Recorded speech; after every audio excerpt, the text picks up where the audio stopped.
What's up, everybody? Steven here from Off the Shelf Movie Night to talk to you about physical media. The way we like to watch films, the way we actually own films and not just rent them in perpetuity and pay for them forever. And that's not just streaming, that's if you buy a digital copy also. Um, I know you guys are watching a lot of stuff for Halloween. I am too. If you are into this kind of stuff and you haven't already subscribed, please do so. Give me a subscribe so I'll know you're out there and we can talk about physical media and, all the great horror films right now that we love. If you like what you see here, I'm just looking at my stack here. If you like what you see here, please give it a like and a share. That really helps get the word out about what we're doing here on this channel, and hopefully connects me with some other great creators, and because I'm a filmmaker myself, and collectors who have much more extensive collections than even I do. So let's get into this. I want to give you an update on my 31 Days of Halloween horror viewing spectacular. I do, like most people, to a point where I watch a horror movie every day, but I do get about a week break every year because traditionally I do an event called the 12 Hours of Terror. That is an event that happens here in Nashville, where I am based, at our local art house theater, where you buy a ticket. It's usually $35, and you watch 12 straight hours of horror movies in the theater. It is so much fun. Me and some other guys from the Culture Smash podcast, which I'm also on, do this all together. Well, obviously, because of current situations, the Belcourt Theater is closed. So we didn't have the 12 Hours of Terror in the theater this year like we normally do. But to keep the tradition alive, I hosted a 12 Hours of Terror here in my production space. And everybody who was able to come, we properly quarantined. Everybody who came was required to quarantine 14 days before they came into the house and that kind of thing. Just for safety, for each other and other people that I have here in the house with me. So we did it all right, don't worry. Because we were about to spend 12 straight hours together watching some killer horror movies. And about half of the movies we watched were curated by me, based off the people that were coming. I tried to pick things that they hadn't seen that I thought would be, a cool experience for them. And then the other half were from lists that they sent of things they'd like us all to watch together. So it was a complete surprise for everybody what was going to be shown. And it was a mixed bag of stuff. And I ended up having to, just out of simplicity, I was afraid I was going to be exhausted during this and didn't want to be getting up and swapping discs out. I would have, and in retrospect, I should have, and if I do this again, I definitely will. Because in my space, in my production space here, when you stream something, you can tell the difference right away between streaming and physical media. And the audio wasn't as good as it should have been, and the image quality in a few things was not as good as it should have been. But audio definitely takes a hit in streaming for sure. So anyway, but that said, there were some films in this list that are out of print. So the only way I could,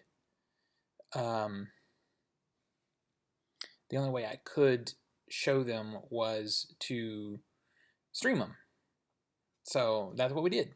So I'm going to talk to you about the movies that we watched, and those are going to be part of my 12-hour. We watched a nice big handful of films. And then I'll talk to you about other films I've watched since the last update. The last update was the 15th of this month in the year 2002, in case you see this video 10 years from now.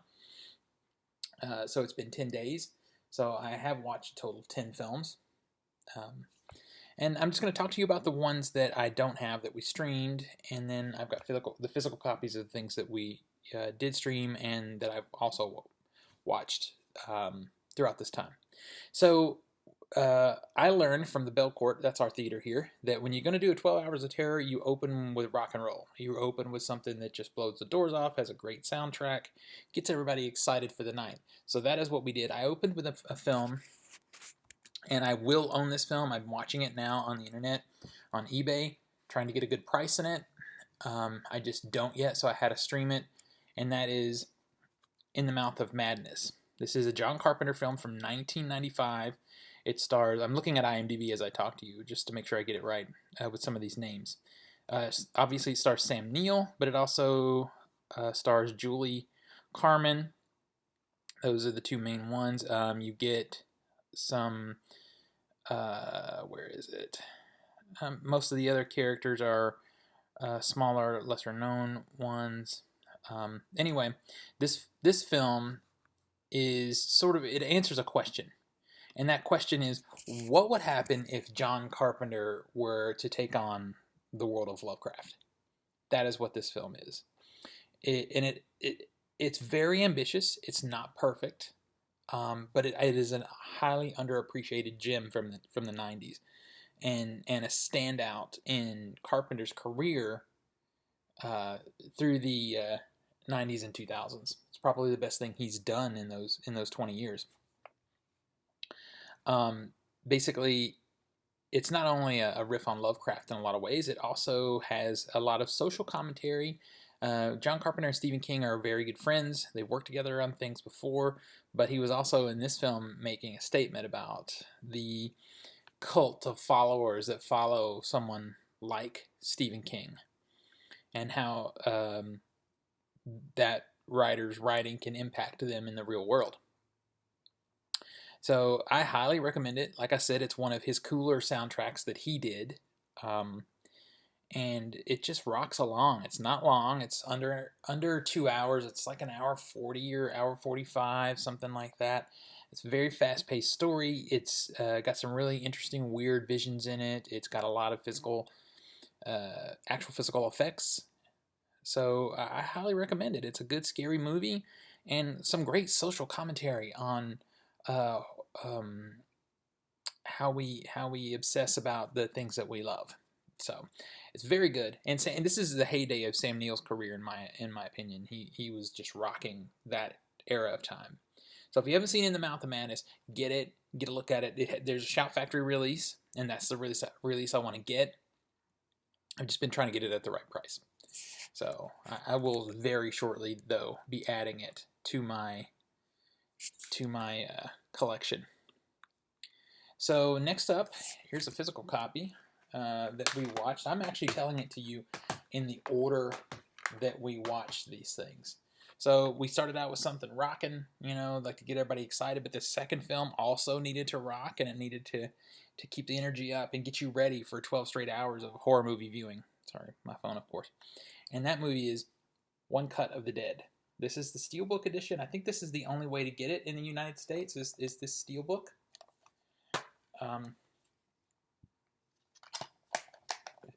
This is an incredible film. This is probably it's in my top 5. I don't know exactly where it falls, but it's in my top 5 of all-time zombie films.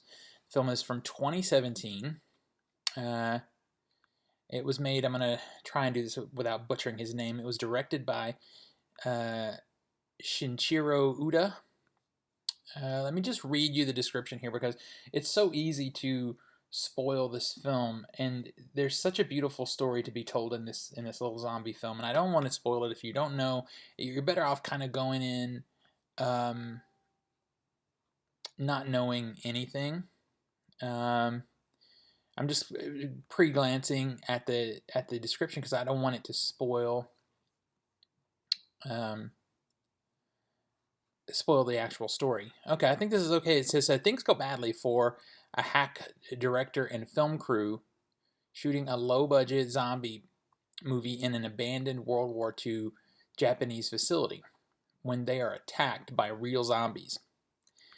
That's all you need to know. Go in and see this film. It's fantastic. And what I loved about this film in our 12 Hours of Terror is that this is it's good. It's gory and all that business, but it's also, in a weird way, kind of an uplifting film, because we had some dark stuff coming. I think if you're going to really get film people together, real film people, and do that many movies back to back, it's good to do some really challenging things. And we sure did. We looked at some movies that are not for the faint of heart, and the third film in that group is coming now. And again, I had to stream this one because it has been out of print. I think it's been out of print for solidly 10 years. It came out to DVD. I had the DVD. It was sent to me for review many years ago. And when my storage facility got broken into and robbed. Some of you know this story because you've been following me for a very long time. A bunch of my stuff, my movie collection was stolen, and this movie was one that was stolen. I mean, it would have been one thing because I wanted to upgrade to Blu-ray anyway, but it's been out of print. It's like $150 on eBay to get this movie. And that is Martyrs. It was originally released in 2008. It is a French film. Now, I don't know how to say this one. This is very difficult. It was directed and written by the same person as Pascal. Laugier. I don't know enough about French to properly pronounce that last name, but I'll just tell you the description here. A young woman's quest for revenge against the people who kidnapped and tormented her as a child leads her and a friend, who is also a victim of child abuse, on a terrifying journey into a living hell of depravity. This movie is, I mean, depravity doesn't even describe it. Movie is nihilistic. It's disturbing to behold as you watch it. You will be affected by this movie. I do believe there's probably some social commentary happening, or maybe some cultural commentary happening that's more related to that area of the world that maybe we couldn't connect with. But I love the movie because it is so effective. It's one of two movies in our block and in the movies I've watched so far that just either really depress people or it pisses you off. Some for what happens and some for the filmmakers' decisions that they made, which I think is incredible. It's incredible to have that kind of power over viewership. I'm jealous of that, to rile people up that way. I'm just turning my phone down. There. Martyrs, it's highly recommended. Don't be fooled by the really, really terrible 2000s remake done here in the United States. That movie barely has any connection to the original film, and it's just bad. I mean, the remake is available on Amazon Prime. I don't recommend it unless you watch the French version first, and then you want to see what hack job was done to the film here. Anyway, that's Martyrs. Go find a copy of it and see it if you are into challenging cinema. Okay? Great conversation piece. You'll have a lot of great talks with people after watching that film. Prepare yourself, though. It is very much not easy to watch. So I technically don't have the physical version of this, and I don't know why. I feel like I had it, and it was also stolen. But I have what's close. So the next movie that we watched was, let's see, where is it? Here we go. No, this one I do. I'm sorry, I was looking at them out of order. I do actually have the physical copy of this movie that we watched next. Let me just pull it up here. I know I had it open. I don't know what happened. Anyway, that movie is called, I'm just going to open it real quick as we talk here. It is called In the House of the, or not In the House, it's just called House of the Devil. It is a Ty West film, and I can talk about this. I just wanted to be able to make sure I got the year right. There it is. It's from 2009. Ty West, he's done a lot of TV, but you may know him from the movie Sacrament, which is a very divisive film. People either really like it or really don't like it. It is not my favorite. This movie I really love, though, because this movie is such a throwback to classic horror films. And I mean classic by like 50s and 60s, mostly like 60s, maybe 70s too. I could see a lot of the pace of this movie feels a lot like something like Rosemary's Baby, something like that. So I'll just tell you what the story here is. In 1983, financially struggling college student Samantha Hughes, I give her her last name, takes a strange babysitting job that coincides with a full lunar eclipse.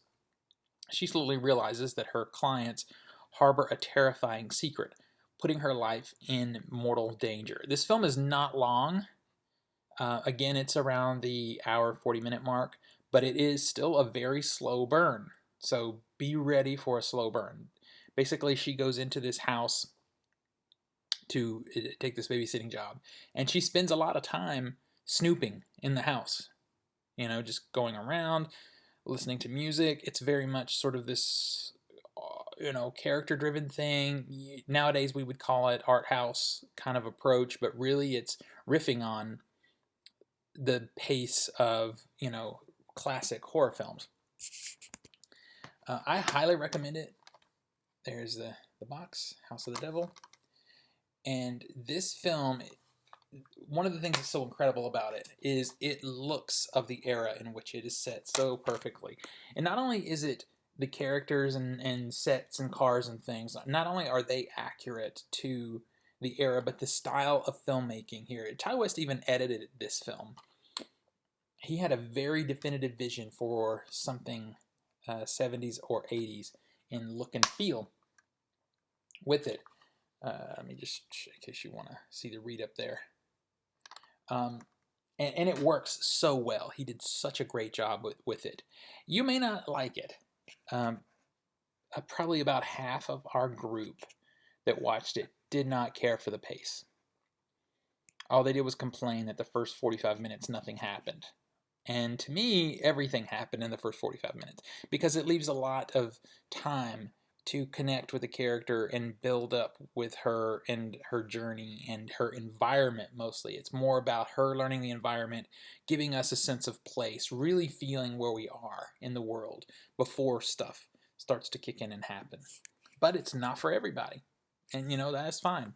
The film stars, where's the names? Jacqueline Donahue, Tom Noonan is in it also. And also of note, is the movie, it actually says it says introducing Greta Gerwig. And I remember when the movie was first coming out, people complained about Greta Gerwig. They didn't think she would be great for a real horror film. It's funny because she does a really good job in this film, but she also does a great job of being kind of gross.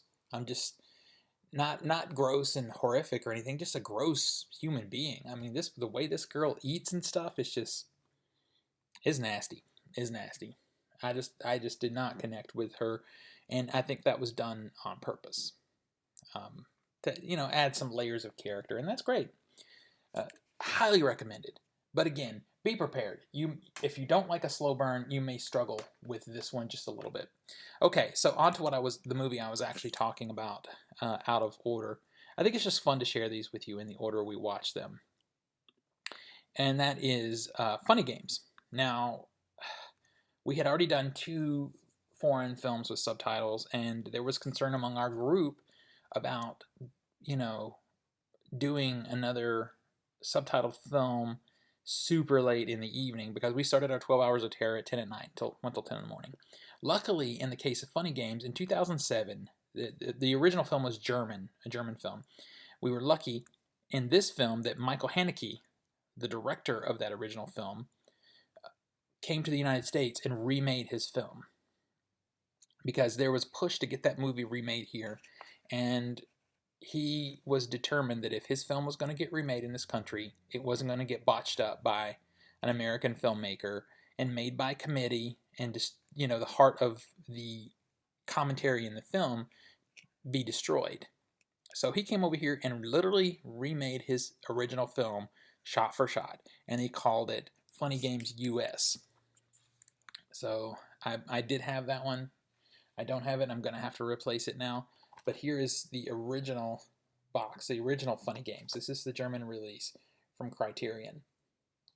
If it was left up to me and I wasn't just trying to, make everybody happy, I probably would have watched this one. But I will say that Funny Games US maybe fixes a few minor little I'm not speaking well today.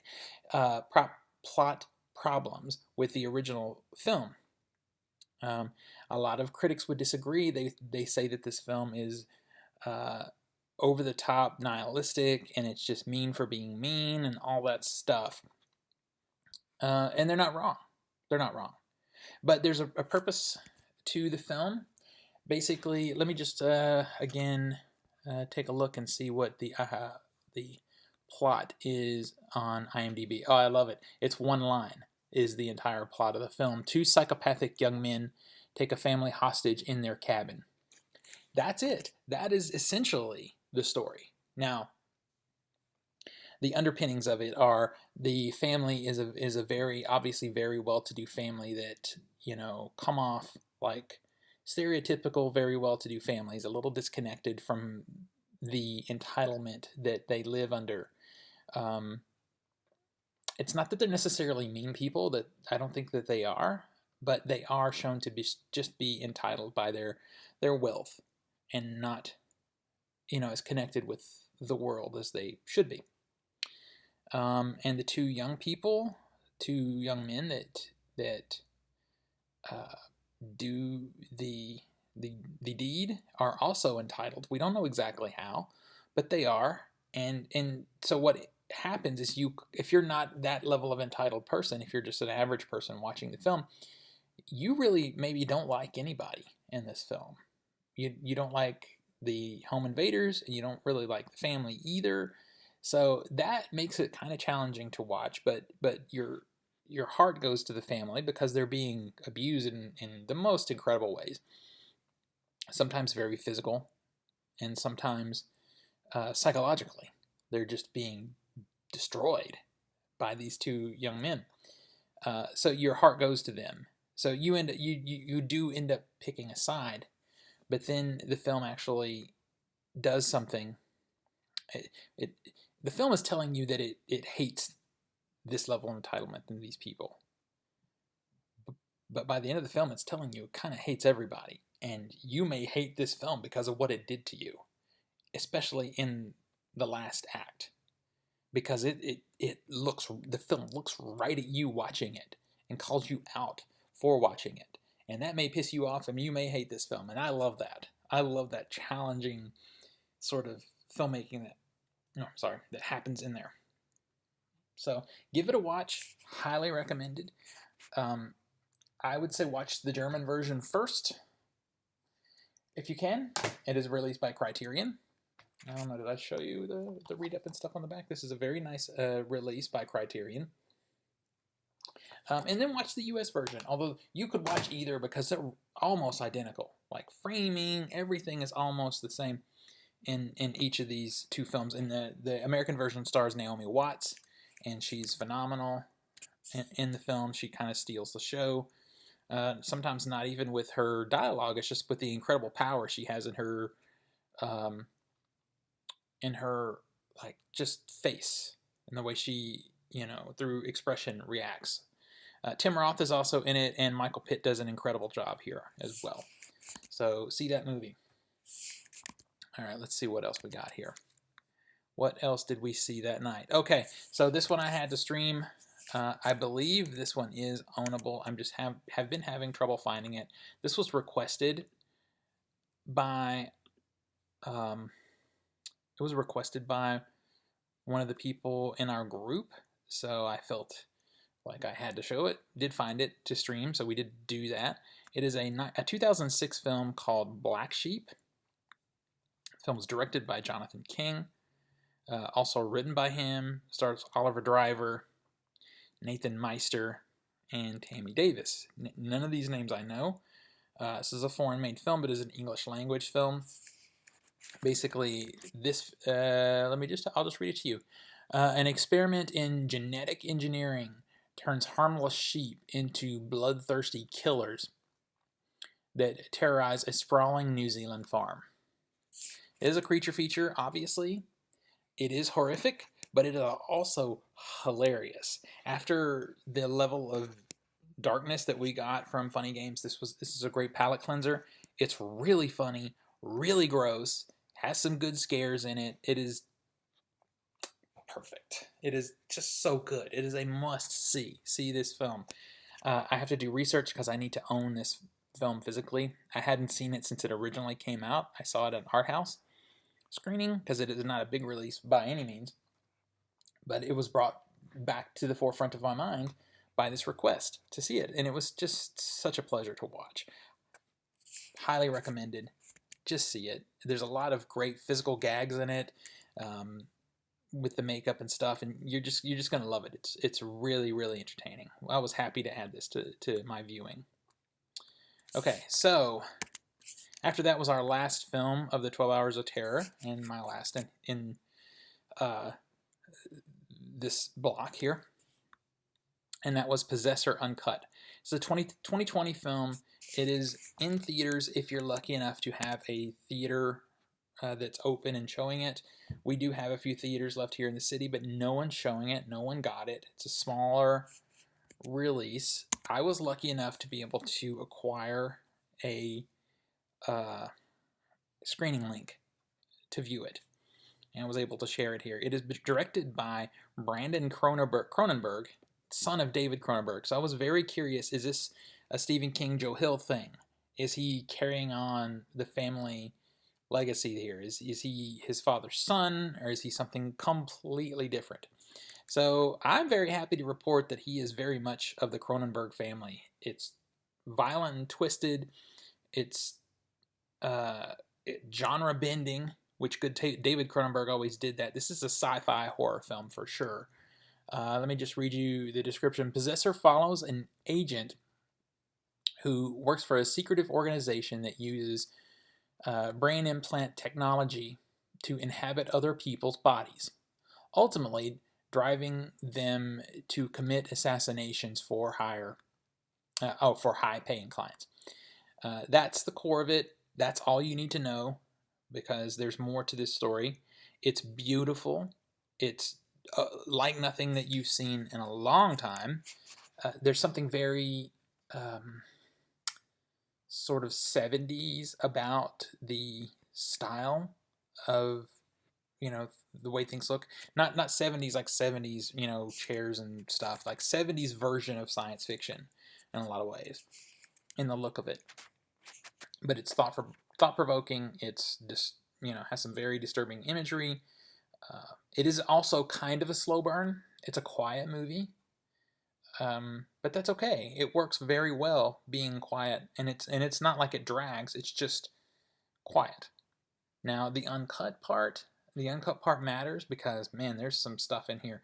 If you have an issue with the human body, don't watch the movie, because you're going to see it. You are going to see it. Very, very cool movie, though. Very much loved this movie. So I've got a couple of more films to talk to you about that I watched also, and these were outside of the 12 Hours of Terror that I did. These are just rounding out my viewing for the last handful of days. So I watched this movie. This is a movie from my youth that shouldn't have been probably from my youth, but I had, family that let me buy with a lot of things, and that is Mother's Day. I'm not sure how I saw this the first time, because this came out, I believe it's 1980, I think. Yeah, 1980. So I must have seen this for the first time on HBO maybe, or on a VHS rental later down the line when it came out. Either way, this movie is directed by Charles Kaufman, brother of Lloyd Kaufman, who owns Trauma Video, and it was released originally by Trauma, I believe. I think this might be a Trauma release even. So yeah, so you can see right there. Basically, this is super nihilistic also. Some girls get together for a camping trip, and they find themselves in woods with a twisted old woman who has been, and I want to get into why she's been so twisted, but she has passed that on to her two sons, and they kidnap these girls and do terrible things to them. And, then I don't want to get into more than that, because I don't want to spoil the whole thing for you, but it is very dark. It is quite gory, quite sadistic, and a hard watch. I didn't know if it still would be after all of these years. I've watched it here and there throughout the years, but it stands up. This is still a really disturbing film. There was a weird remake of it that was suck and very different than this. But if you want to challenge yourself, I'm giving you some movies to challenge yourself today, boy. Yeah, watch this movie. You'll be challenged. It is campy and silly also, and it does have some commentary from the 70s and 80s about capitalism and media and that kind of thing. that's all there too. So cool. All right, so let's see here. What else was on the list? I'm just pulling this one up because I want to be able to talk to you properly about the film. Here we go. This film is Frozen from 2010. Let me just give you a quick looky look there at the Blu-ray. I hate this camera. There you go.